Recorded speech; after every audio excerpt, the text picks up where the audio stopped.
Hey y'all, thank you so much for clicking on my video, and if you're returning, welcome back to my channel. Today, we have to discuss the security issue, RAVEC, King Charles, Prince William, and all of the things that they are doing to continue to put Harry and his family's safety in jeopardy. I have a lot of thoughts, definitely prompted by a Feminegra article. They definitely got to the nitty gritty, but I have so many thoughts in addition to that article. They hit the nail on the head, but I just feel like it's such a ridiculous issue to have. No one's safety should be in jeopardy, much less a royal. His father literally has the world in the palm of his hands, or at least the country in the palm of his hands. He could literally do anything, and he won't even secure his son's safety or the safety of his daughter-in-law or grandchildren. We are just looking at a massive pile of evil, if you ask me. So anyway, Feminegra hit the nail on the head with their article, and I have thoughts, so let's get into it.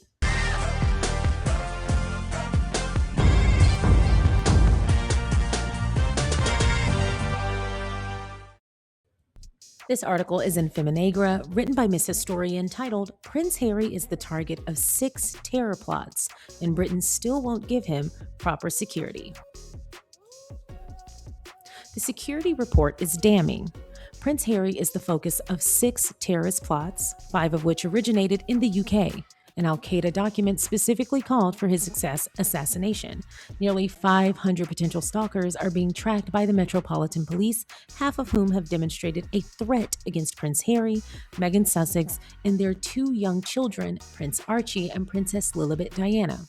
Former counterterrorism police have confirmed that genuine threats existed against Meghan Sussex. And yet, when Prince Harry arrives in the UK next week for a series of Invictus events, he will have no state-funded police protection. He has been offered a liaison officer's phone number, nothing more.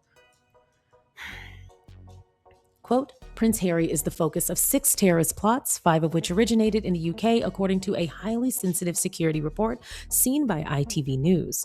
The revelations come as the Duke of Sussex is preparing to travel to the UK and still has not decided whether to bring his family to his home country, which he considers is unsafe.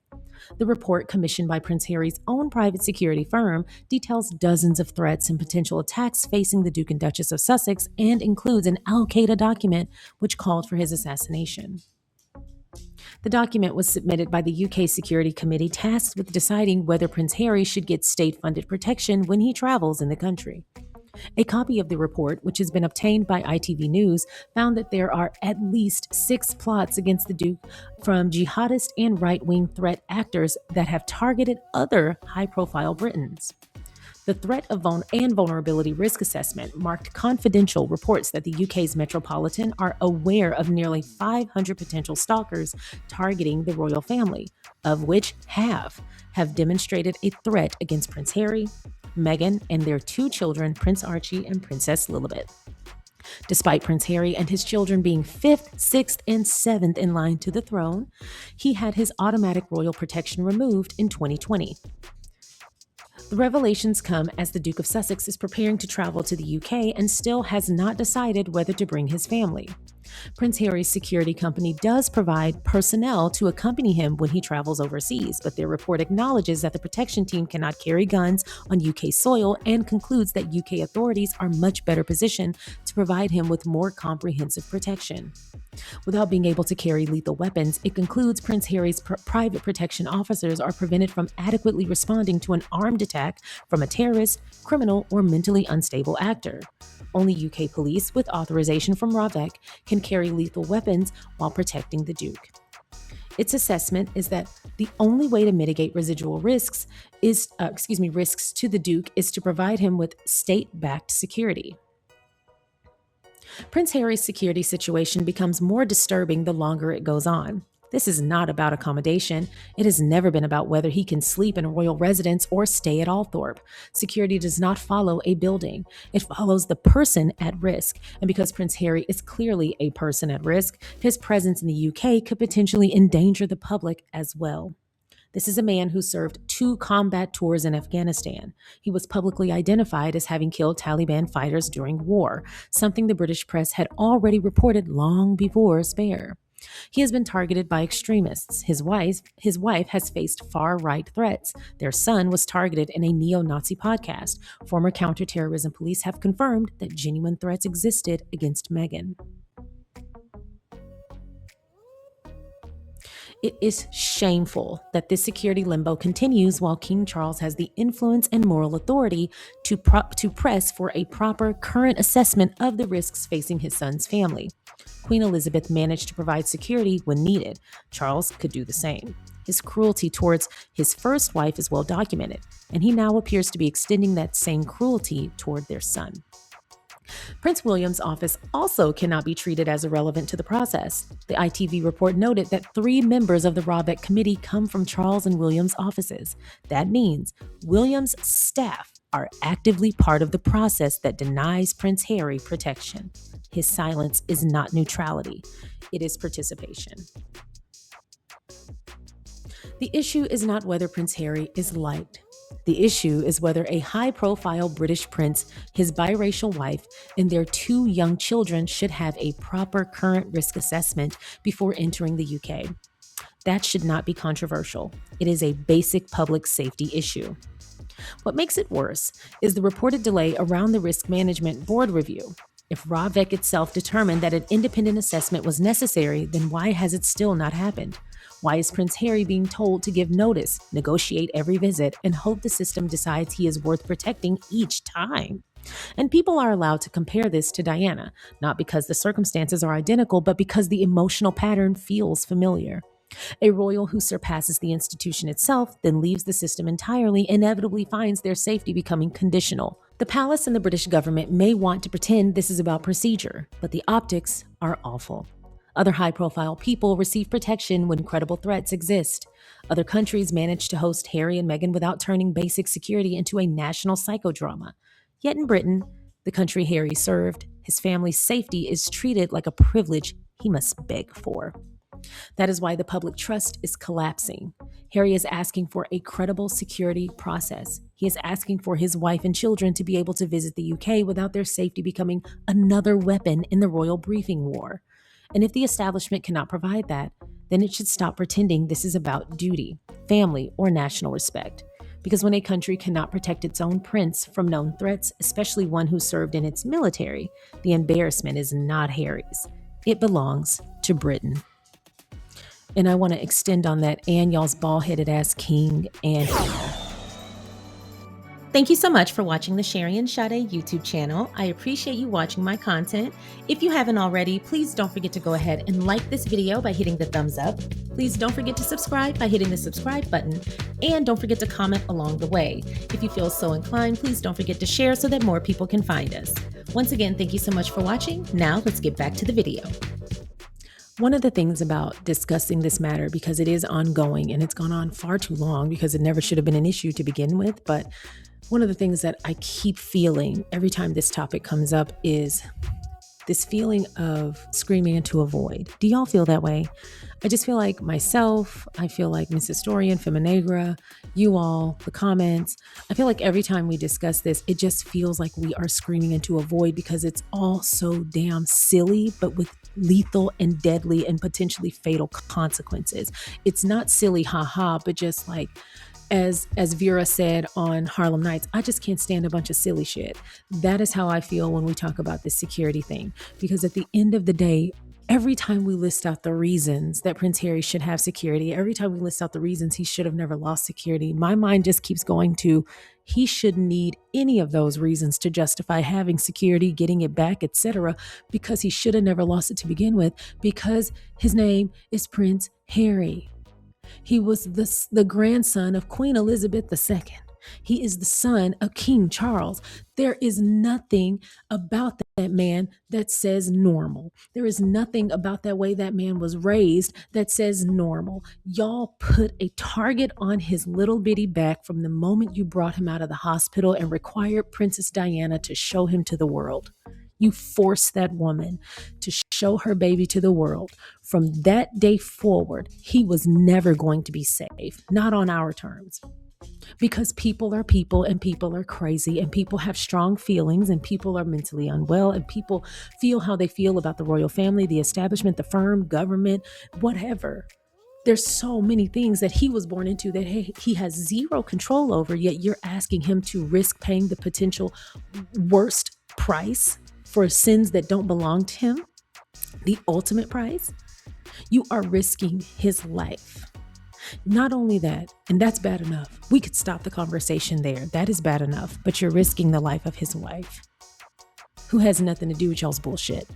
You're risking the life of his children, innocent children who, just like him, were born into something they have zero say in or zero control over. And you are asking all of these people, these innocent, lovely people, to risk their life for things that have nothing to do with them and things they have no control over some silly shit because you got your feelings hurt.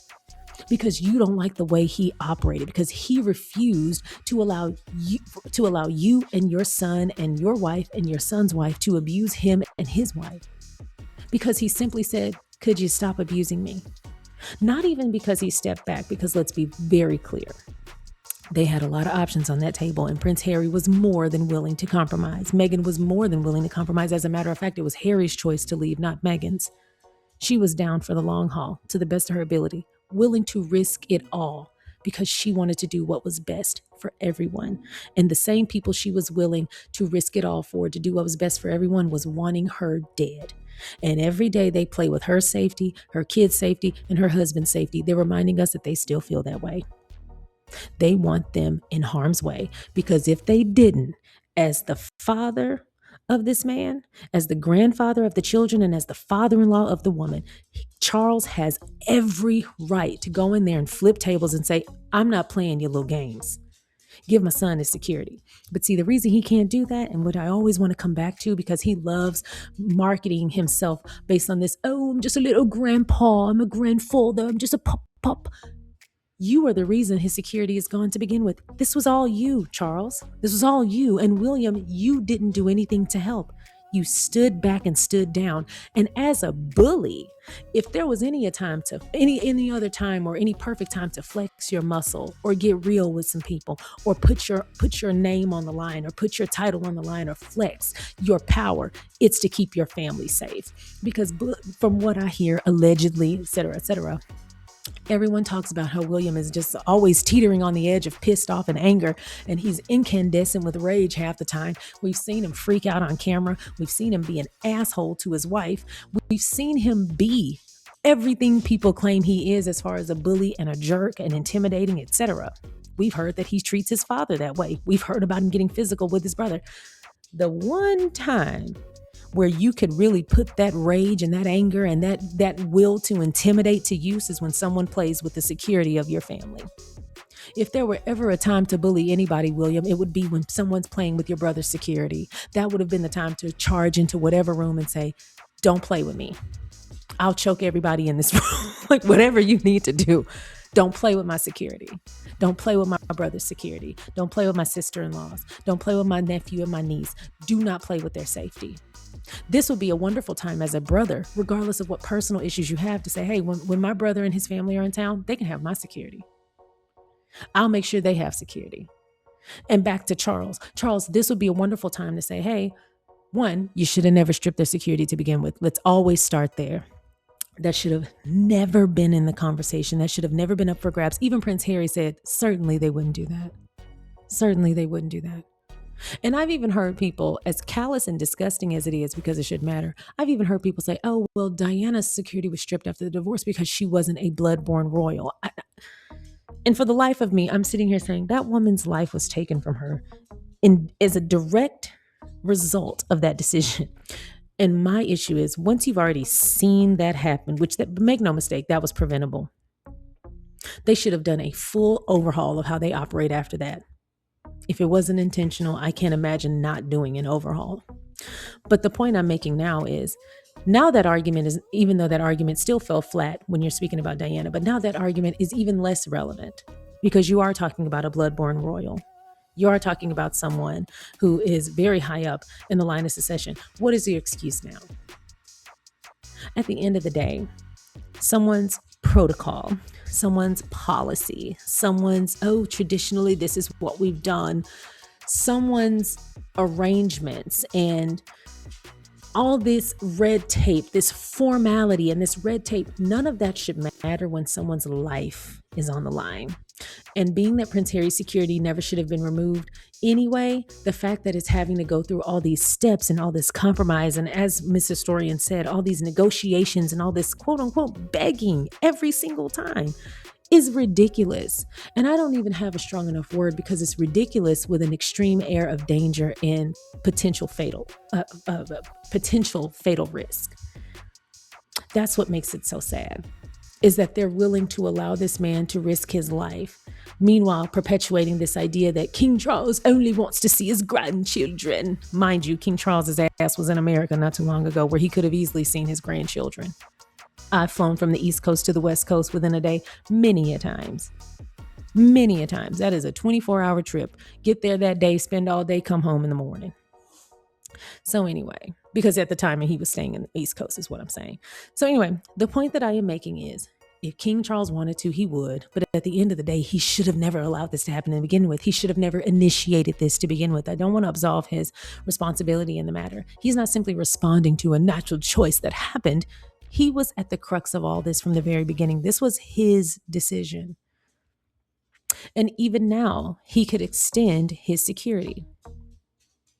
So I say all that to say, Harry's safety and his family's safety shouldn't even be a conversation topic, and it shouldn't even be up for discussion, because it should have never been a variable to begin with. That should be set in stone. The moment that baby came out of that hospital and his face was plastered globally, his life would never be the same. And y'all were tasked with protecting him from that point forward. And you failed. You failed. Just because that man is resourceful, just because he is well loved and well liked, and people are willing to do what they have to do to make sure that they can help him, it doesn't mean that you didn't put him in a vulnerable position. And every day this ticks on, you are only doubling down on the fact that his safety is of no consequence to you. And how shameful. More eggs, please. If you know, you know. I also want to point out this, because this is it's a sensitive topic in my opinion, because from what I read in People and Good Morning America, it was confirmed that they are going as a family to the UK later this month. When I talked about that initially, I maintained in that video that I'm going to go ahead and double down with now. Harry and Meghan don't strike me as impulsive people. Harry has already laid down the law as far as what he isn't willing to compromise on when it comes to the safety of himself and his family. And being that they have confirmed that they will be traveling, it just leads me to believe, in the back of my mind, again, I don't know, but in the back of my mind, something else has been decided. There are other provisions or certain workarounds or agreements that could be at play right now that would help him and Meghan feel more comfortable bringing their family that maybe the public isn't aware of yet. This is not me giving any credit to King Charles or the royal family of the firm. This has nothing to do with them per se. What I'm saying is, for them to make the decision to bring their family, in the back of my mind, I feel like there's an arrangement, an understanding, or a compromise that has been reached that we don't know about. And the reason I feel that way is because both of them have been very firm about the issue regarding their safety. Prince Harry has been very firm about the accommodations that he required, not accommodations, because it's not accommodating what should be required and what should not be a variable when it comes to the safety of his family.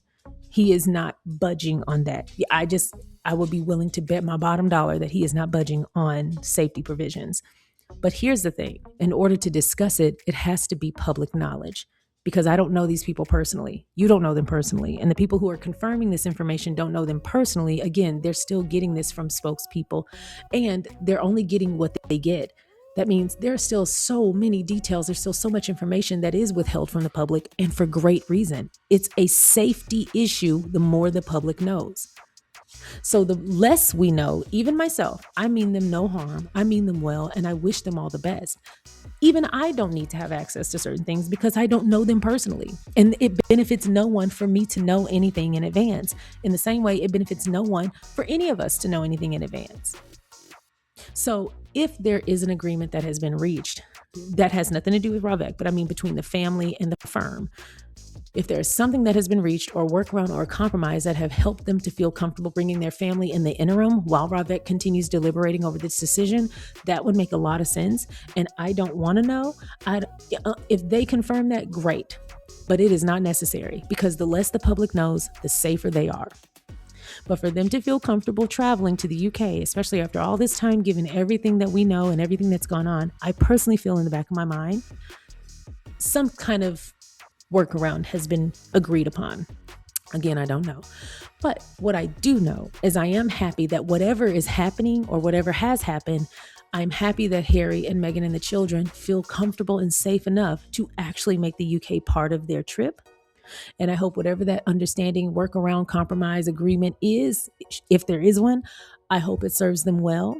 And I hope we can get past the security issue at some point, not because I care about King Charles, because screw him, but because I want Harry and Meghan and their family to be able to travel safely at will anytime they want, and their safety is not a concern. Now, I did get some criticism in my video because I think it's just from people who don't watch the whole thing. I don't know. I mean, that's going to happen. Agree, disagree. I don't really care. But what bothers me is when people create a narrative that I did not perpetuate, or create a problem just to have a criticism. It's imperative that you respond to what's actually said or discussed in the video rather than make up something to criticize. That's when it gets weird and we're off topic and it's like, oh, you were just looking for something to be mad about. Damn, that's such a distraction, because we actually are having real conversations. But one of the people said, Sharion, you're too optimistic. I'm not happy that Harry and Meghan are traveling, blah, blah, blah. Okay, don't be. I mean, I really can't control that. Don't be. I understand being concerned for them, because shit, so am I. And until they're back home in Montecito safe and sound, I'm probably not going to stop holding my breath. I'm going to hope for the best, clap for them, be excited to see them, be excited for the UK squaddies. I'm going to be excited for all of that while still holding my breath and saying, because y'all dropped the ball too many times, because you've spiked it, because you've punted it, because you've done everything else except for what you were supposed to do when their safety was your concern and of your responsibility. I'm not going to stop holding my breath until they're home safe, because I don't trust anybody in that firm or associated with that firm. So while I am happy for them to be able to do something they clearly wanted to do, I'm still not untrustworthy. I'm still untrusting of the firm, and I still wish them all the best. Several things can be true at once. That is why we have to be mindful that we are not creating a narrative just because I didn't come out of the gate and say, Harry and Meghan don't need to go to the UK. Who the hell am I to tell them where they can't go? As a matter of fact, I hope they have access to any place they want to go in the world, and they're safe and secure to do so. So again, with that said, I don't know what's going on over there. This shouldn't even be a conversation, because their security should not be up for grabs. Their security never should have been a variable that could have been given or taken away to begin with. That should be set in stone. Even if they give full security back, they still should have never taken it away. So there's that. If they've decided to go, I firmly feel like they feel secure enough to make that trip for however long they're going to make that trip. They feel secure in whatever decisions and agreements and arrangements have been made. And I love that for them. I trust their judgment. And that's where the optimism comes from. Because above all else, I just trust Harry and Meghan's judgment. Their team moves like nobody's business. They're very strategic. They're very smart. And they are a very cautious couple. They have been very clear about what is required. I don't see them bending on their safety. So while no credit is given to the firm, no credit given to RAVEC, no credit given to that family in general, my support and my trust is in the Sussexes. And if they decided to go to the UK, it's because they feel like they can. And I support them in that, as I do with all the things they do. I still feel like it shouldn't have to be all this. And RAVEC, Charles, William, y'all are wrong as the day is long, and I'm never going to get off y'all ass. You are wrong. Because let me tell you something. I've had discord with siblings. I've had discord with family. There is nothing in this world my family can do outside of threaten harm to my children, which I don't have. But there's nothing my family can do outside of that extreme that would ever let me sit by the wayside while their security and their safety was in limbo, especially if I had the power to do something about it. And even more to that fact, there is nothing in the world they could ever do that would make me put their livelihood or their safety in jeopardy.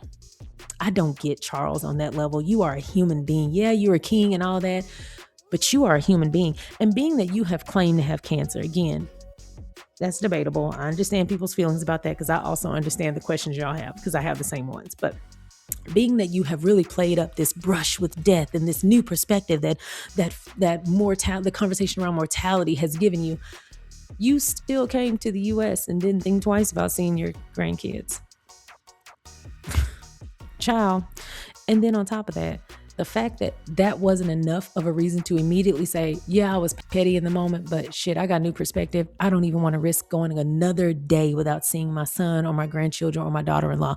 This shouldn't even have been a conversation. I was wrong. Give him his security bag. Until then, he can have mine. Let me make whatever phone calls I need to make sure this happens. Let me pull every string I have in my arsenal to ensure the safety of my son and his family. The fact that there is a man out there with all the power in the world in his country, and he won't even ensure the safety of his child and his grandkids and his daughter-in-law, that speaks a mouthful. We live amongst some real evil people.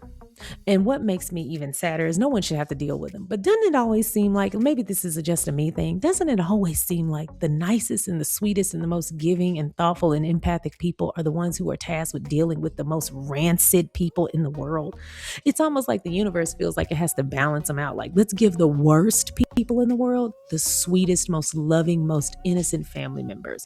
And let's see how they shake shit up. Because my goodness, it just seems like the sweetest and the best people in the world have seen some of the worst times and at the hands of the people they should have been able to trust the most. Ugh, breaks my heart. It breaks my heart.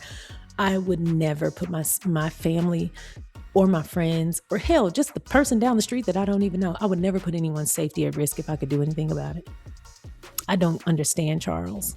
He will never be able to win me over in any capacity, but especially not in this, lovable grandpa, lovable pop. That image is gone forever. First of all, it's gone forever because of how you did Diana. We know who you are. We see you. And a leopard don't change its spots. But then to only double down and treat her youngest son that way as well, you haven't changed. You still just as evil, decrepit, and rancid as you always were.